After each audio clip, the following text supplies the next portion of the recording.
Thank you, Madam Speaker. I rise to support this because I come from Migori County. I also have a governor called Ochilo Ayako who is working.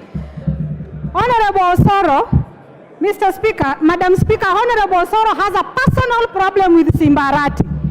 I can give you guidelines on fighting him, but saying that county's money was going to kindly be a man.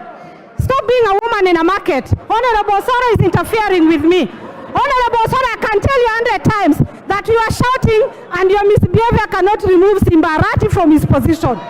He is the governor, and please give Simba Arati time to work. All you do is fight and plan to kill him. That will not remove him from the seat.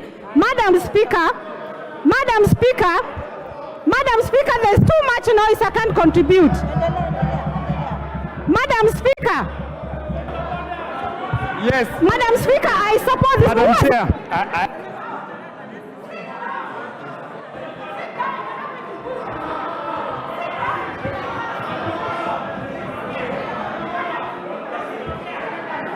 You are not on microphone. Order, members. Order, members. Point of order is not done by shouting. Honorable member for Madeira, it is not shouting. You put your card and put intervention. Honorable Bowen, what is out of order?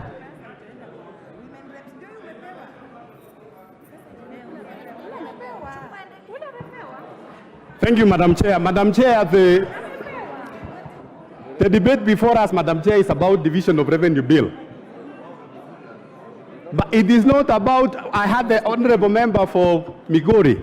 It's not about Simba Arati and Osoro.